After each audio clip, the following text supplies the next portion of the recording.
Good morning all of you. आज मैं आपसे इकोनॉमिक्स की टर्म पर थोड़ी चर्चा करूंगा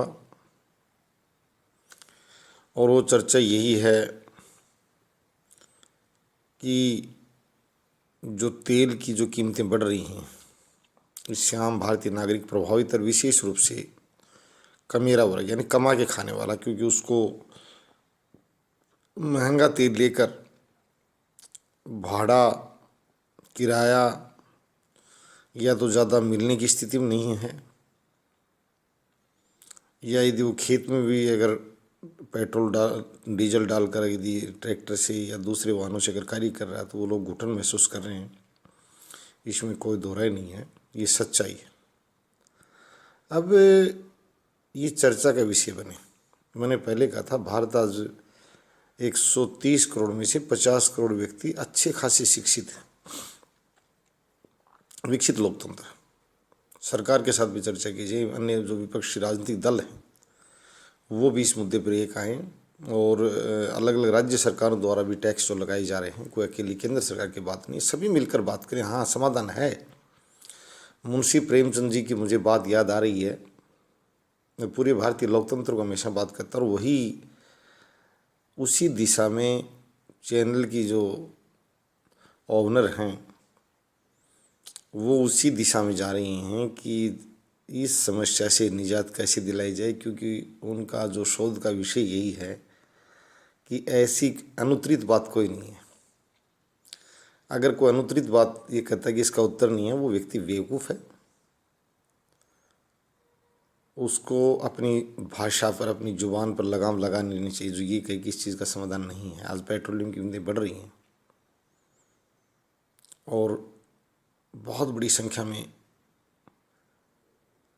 लोग जो है वो परेशान हैं। एक बार एक रेल बजट में एक केंद्रीय रेल मंत्री ने कहा था कि यदि गरीब का यानी आम डिब्बे का, आम जनता का जो साधारण टिकट 15 का 14 रुपये बनेगा तो उसे खुशी होगी, परंतु एसी में चलने वाले व्यक्ति का यदि 1000 से 1120 रुपये भी अगर हो गया तो उसको ज़्यादा फर्क नहीं पड़ेगा, क्योंकि उसके पास पैसे का परवाह है। वो छोटी बात पर ध्यान भी कम ही देता है, ना उसकी सेहत पर कोई फर्क पड़ रहा। तो मुख्य बात ये कि तेल भारतीय जनता के जीवन आजीविका की एक प्रकार से रीढ़ है, और ये सभी दल, विचारक, अर्थशास्त्री, संपादक की टिप्पणी लिखने वाले सभी भाइयों को हम आमंत्रित करते हैं कि तेल के मूल्य को नियंत्रित कैसे किया जाए। बार बार कहा जा रहा है, जैसे कल दिल्ली का दे रखा था भाई, केंद्र सरकार जो है वो उसके सेंट्रल जो 32 में आता है, 32 रुपये सेंट्रल ड्यूटीज़ लगी हुई हैं, 20 रुपये कुछ स्टेट ड्यूटीज़ लगी हुई है, यानी 52 रुपये इस प्रकार से जोड़ के दिखा रखा था काफ़ी बड़ी संख्या में कि इस तरह से ये मूल्य निर्धारित हो रहा है, इतनी ज़्यादा इन पर ड्यूटी जो है वो लगाई गई हैं। तो ये बात मेन सामने आ रही है कि उसको नियंत्रित कैसे किया जाए। नियंत्रित करने का भी एक ढंग है। ये देखना पड़ेगा कि हम जो टैक्सों का जो बड़ी मात्रा में जो धनराशि आ रही है, बजट में किस प्रकार कटौती करें। क्या जो शिक्षा बजट जो दिया जा रहा है, क्या वो शिक्षा विकास में साधक है? कभी उसका 10% हिस्सा साधक हो, बाकी अनेक कार्यक्रमों के नाम पर सिर्फ पर्चियों खाना पूर्ति देश में हो रही हो। ये एक व्यक्ति की बात नहीं है, ये पूरे बजट की बात है कि कैसे रोका जाए। क्योंकि मैं आज शिक्षा बजट की बात भी करूँगा। बहुत बड़ा धन बहाया जा रहा है। आज ई टेक्नोलॉजी का ज़माना है, हम किस ढंग से शिक्षित हो सकते हैं इस पर चर्चा की जाए इस बजट में। ये मैं नहीं कह रहा हूँ, हमें शिक्षित होने का ढंग सुधारना है, और अनेक कार्यक्रमों के लिए जो राशि डाली जाती है वो राशि काफ़ी हद तक निष्प्रभावी है या नहीं है। मुंशी प्रेमचंद जी की मुझे बात याद आ रही है कि लखनऊ के नवाब वो अपने एक उपन्यास में लिख रहे हैं, गाड़े खून पसीने की कमाई डंडे के बल पर टैक्स के रूप में लूट कर और नाच मुशायरे और दरबारों के आयोजन, रंगीले दरबारों के आयोजन में खर्च कर देते थे। इस तरह की इस गाड़ी खून पसीने कमाई पर नियंत्रण कैसे किया जाए। इन लोगों, भारत माता की जो ये श्रमजीवी जो बेटे हैं इनकी रक्षा कैसे की जाए, इनका मनोबल कैसे बनाए रखा जाए, इनका राष्ट्रवाद कैसे बनाए रखा जाए इनके अंदर, ये बहुत बातें आज हमारे सामने खड़ी हैं। आज रक्षा क्षेत्र के लिए हथियार खरीदे जाएं या आणविक बमों का विकास किया जाए, बहुत बड़ी बात है ये। खर्चा किधर ज़्यादा पड़ेगा, दुश्मन किससे डरेगा। यदि किसी के पास 9 राइफल और आपके पास 2 हैं तो आप चाहे उनको खरीदें या नहीं खरीदें, तभी तक वो आपसे, अगर उसके पास 9 हैं तो मजबूत है, आपके पास 2 खरीद ली तो भी मजबूत है। यानी मैं कह रहा हूँ कि जो खर्चीले जो 3 बजट हैं, रक्षा, शिक्षा और स्वास्थ्य, उन बजटों को जो हम खर्च कर रहे हैं उनको किस ढंग से बदला जाए। मुझे एक बात याद आ रही है कि अभी माननीय सर्वोच्च न्यायालय ने बताया, पहले यहाँ पुराने समय से एक व्यवस्था चली आ रही थी कि मुख्यमंत्री को बुलाया जाता और वो अपने चहेते लोगों को, एक तरफ उनको समाज से बताते शिक्षा प्रसार कर रहे हैं, सरकार उनमें नियोजित अध्यापकों का वेतन देती थी, अध्यापक प्राध्यापकों का, और किसको नियोजित करना है, यहाँ तक कि आरक्षित वर्ग को तो वो कभी नियोजित नहीं कर पाया, अपवाद को छोड़ दिया जाए तो। बाद में लोग पहुँचे अदालतों में कि भैया इनको तो सरकार दे रही है सालाना इतना पैसा और हमें नहीं दे रही, हम जो कि इनसे ज़्यादा बच्चों को शिक्षित कर रहे हैं, इनसे परिणाम भी हमारे ऊँचे हैं क्या। उसके बाद में ये डायरेक्शन दी गई सरकार को कि अनुदान जो वो चल रहा, उन पदों पर अनुदान समाप्त कर दिया गया, नए पद, अनुदानित पद भर्ती नहीं की जाती आजकल, ज़्यादातर ये व्यवस्था राज्य और केंद्र सरकार द्वारा। तो ये देखना पड़ेगा। केंद्रीय विश्वविद्यालय बनाए जा रहे हैं, स्टेट यूनिवर्सिटीज़ बनाई जा रही हैं, जनता का गाड़ी कमाई का भारी धन खर्च किया जा रहा है शोध के नाम पर, ये भी देखना पड़ेगा। जब हम सुबह सुबह एटीएम प्रयोग करते हैं, क्या वो भारतीय विश्वविद्यालय में बनाया है, क्या भारतीय आईआईटी के छात्रों ने बनाया है? जो कृषि विश्वविद्यालय हैं, क्या उन्होंने पशुओं और पेड़ों की कितनी नस्लों का परिवर्तन कर दिया है, कर रहे हैं? जो जुडिशरी के लोग बड़ी संख्या में जो भर्ती किए जा रहे हैं, क्या न्याय व्यवस्था कुछ न्याय लोगों को मिल पाए या नहीं, या सिर्फ उनकी चकाचौंध से और उनको बड़ी संख्या में भर्ती कर दिया गया और न्याय व्यवस्था सुधरी नहीं, इन लोगों को न्याय मिला तो फ़ायदा क्या इतनी बड़ी जमात खड़ी करने का। तो मुख्य बात यह है कि तेल की कीमत और बुढ़ापा पेंशन, जो मैं कहना चाहता हूँ, मुझे यहाँ किसी की ज़्यादा बुराई करने की जरूरत नहीं, सभी भाई मेरे अपने हैं।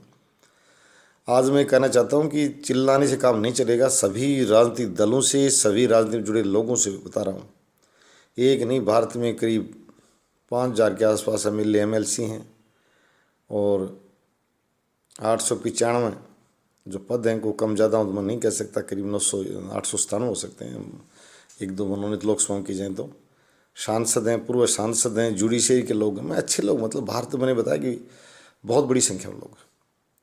एक दिन मेरी मदन बी लोकुर जो माननीय न्यायाधीश महोदय सर्वोच्च न्यायालय रिटायर्ड, मैंने उनको कहा था सर ये देखना पड़ेगा कि अगर न्यायालय में भी गंदगी उपस्थित है या भर्ती प्रक्रिया है। अभी हरियाणा में पिछले दिनों देखा गया था कि बड़ा रजिस्ट्रार को निलंबित करना पड़ा माननीय पंजाब हरियाणा उच्च न्यायालय के, और बड़ा मामला देखने में आया था कि एक प्रार्थी से 1,000 बार फ़ोन पर उसकी बात करना पाया गया था। नहीं, ये नियुक्तियाँ देखनी पड़ेंगी, कौन लोग नियोजित किए जा रहे हैं, किन लोगों को न्याय मिल रहा है और न्याय में क्या रोड़ा है। तो मैं कुल मिलाकर बताना यही चाहता हूँ कि टैक्स में कटौती किस प्रकार की जाए, सामने खर्चे उनको कैसे कम किया जाए, ये बहुत बड़ी बात है। एक बार हरियाणा राज्य सरकार के मंत्रियों की गाड़ियों की आरटीआई मांगी गई थी तो बड़ी चौंकाने वाली बात सामने आई कि कुछ भ्रष्ट मंत्रियों ने अपनी इतनी दूरियां लॉग बुक में भर रखी थी। बड़ी शर्मिंदगी महसूस करनी पड़ी हम जैसे लोगों को कि भाई इस प्रकार की बातें कर रहे हैं लोग, कि इतनी बड़ी बड़ी बातें कर रहे हैं, लोगों को समझाएं, क्या समझाएंगे लोग जब जन धन से एक सिर्फ झूठ और चोरी का भी एक सीमा होती है। लोग में दूरी बढ़ा दी गई, भैया अच्छी बातें नहीं। आपको पहले बहुत ज़्यादा वेतन भत्ते दे रखे जनधन से सरकार ने, प्लीज़ आप इस तरह गंदी हरकतों से दूर रहें। और यही बात आज मैं राष्ट्रीय बहस छेड़ रहा हूँ चैनल के माध्यम से। अगर कोई भी व्यक्ति और कोई भी अधिकारी ये अगर मानता हो कि मैं सक्षम हूँ डिबेट करने पर, सरकार का प्रतिनिधि, या कोई सामाजिक प्रतिनिधि भी, तो मैं आमंत्रित करता हूँ उनको, सम्मान से आमंत्रित करता हूँ। और ये भी बताना चाहता हूँ इन भाइयों को कि इनको ज़्यादा आर्थिक नीति पता नहीं। हमारे रंगनाथों की भीड़ है जो चुटकुलेबाज, स्टेजों पर चुटकुले सुनाते हैं। पहले हमारे भजनी बोलते, देसी भाषा में हास्य भजनी, वो दिन रात भर जो थके हारे जो लोग होते थे गांव के लोगों को सुबह खेत में जाने से पहले रात भर खूब चुटकुले सुनाते थे। वो बड़े खुश होते थे, वही मासी जी ने ये कहा, मासी जी ने ये कहा। पंडित लक्ष्मी जी भी गायक और स्वांग वगैरह जो करते थे। एक बार हमारे एक अधिकारी थे जलदाय विभाग के, उन्होंने बड़ी एक मजाक की बात की थी कि कोई बूढ़ा बैठा था और जब नेहरू जी मरे ट्रेन में, तो कहा था कि दादा लक्ष्मी मरा तभी देश का कुछ नहीं हुआ, तो नेहरू मर गया तो अब क्या हो जाएगा। तो कहने मतलब ये रंगनाथी जो कल्चर है वो चलती रहे, लोगों को हंसाएं, स्टेज से हंसाना अच्छी बात है। ये भी एक मनोरंजन कराना भी एक अच्छी बात है, खुशी मिलती है। परंतु आर्थिक नीतियों पर चर्चा करके मैं प्रबंधकीय लोगों को आगे बुलाना चाहता हूँ कि कीमतें कैसे कम की जाएँ, कहाँ कटौती की जाए। बजट में बहुत ज़्यादा पैसा ऐसे बह रहा है, मैंने बता दिया कि इस गाड़ी कमाई से दुनिया स्नान कर रही है बहुत बड़ी संख्या में। मैं देखता हूँ कि बहुत सी जो हॉस्पिटल और स्कूलिंग की अगर मॉनिटरिंग की जाए तो जहाँ पैसा अलग अलग मदों जो भेज रहा है उनकी ज़मीनी स्तर पर उनका कुछ नहीं है, सिर्फ कागज़ की सफाई होती है। इको क्लब के नाम पर इतना भेज दिया, जनरेटर के नाम पर इतना भेज दिया, जबकि तेल कभी उन्होंने डलता नहीं, और नीचे ऊपर तक मिली भक्ति करके अधिकारी उनको पलीता लगा देते हैं। तो ये बातें, wastage of money, collected money as tax, वो रोका जाए। बूढ़ों को 5100 रुपये पेंशन सभी राज्य सरकारें, सभी राजनीतिक दल घोषित करें। और जो तेल के मूल्य की जो स्थिरता की बात है, कल भी बात चल रही थी भाई, हमारे लोग बड़े समझदार हैं। सच्चाई की स्वीकारोक्ति में ये देखा है भारत में कितना गरीब और मेहनत कश आदमी हो बड़ी जल्दी कर लेता है। लोगों ने यहाँ तक बताया भाई देखो टैक्स तो सरकार को चाहिए, पर डीजल की कीमतें 60 तक तो हमारा गुजारा हो रहा था, हमने बर्डन सहन कर लिया था। पेट्रोल 70 और डीजल 60 और गैस सिलेंडर 500, सब्सिडी मत दो चाहिए, 500 रुपये के हिसाब से गैस सिलेंडर उपलब्ध करा दो। हमारा मजदूर आदमी जो पूरे दिन ठेले पर सब्जी बेचता, वो आदमी भी वास्तव में, मैं इस मामले में हमारे भारतीय नागरिकों को, भाइयों को धन्यवाद देता हूँ, इनको सैल्यूट करता हूँ कि इतनी समझ कई बार उनसे बात करके बड़ी खुशी मिलती है कि इन लोगों के पास समझ तो है, संसाधन और अवसरों का अभाव है। तो आर्थिक नीति पर चर्चा की जाए। इस मेहनतकश लोगों के मेहनती भाव को बनाए रखने के लिए मैं सभी भाइयों से अनुरोध करता हूँ कि इस वीडियो के माध्यम से debate on taxes and expenditure, जो अंग्रेजी की जानकारों को मैंने बताया कि धन का जो संग्रहण और उसको वेस्टेज कहाँ रोक दिया जाए, तेल में कटौती कैसे की जाए, बुढ़ापा पेंशन कैसे दी जाए, 5102 बातें, ये समाज कल्याण की जो योजना 5100 वाले गरीबी ये दूर करेगी। इतना स्वास्थ्य खर्चा भी नहीं करेगा, जब इनके पेट में पड़ेगा इनकी तंदुरुस्ती बढ़ेगी। तो मैं आज वीडियो के माध्यम से आह्वान करता हूँ टैक्सेज पर चर्चा की जाए, और वो हमारा जो एजेंडा जल्दी सामने आने वाला है, इसलिए मैं बता रहा हूँ कि चर्चा विषय शुरू कर दी जाए। धन्यवाद।